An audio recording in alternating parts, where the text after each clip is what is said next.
Տենց բան կա, ասենք ազգային ժողովի քարտ։ Դե կլինի էլի դա կայֆավատ են լում ազգային ժողովի փողերը ոսկի տես։ Գնաս, ասենք ինչ ասես առնես, ասես զամոյ շոտ։ Օրորոցային շնիկ։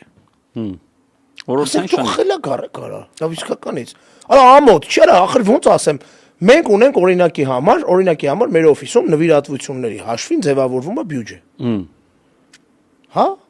Ստուդիայի համար առավել եւս մեծ բյուջե է ձևավորվում նվիրատվությունների հաշվին։ Հիմա ես ու Վազգենը նստած ենք։ Ստուդիային պետք է մի հատ լար։ Օրինակ։ Իսկ լարը արժի $։ Լարը արժի $։ Երդվում եմ։ Գիտեք ինչքան է եղել։ Արա այդ բյուջեին մենք մատով դաժե չենք կպել, գնացել ենք մեր ջեբից առել ենք, բերել ենք, դրել ենք։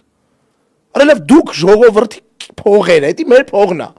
Մեզ մեր աջակիցների կողմից տրված փողերն է, որը մենք ոնց ուզենք կծախսենք, այս մարդիկ մեզ վստահում են, տալիս են ու տենում են նաև արդյունք։ Արա լավ դուք էսով եք արա։ Արա դուք իսկականից լրիվ խելագար եք։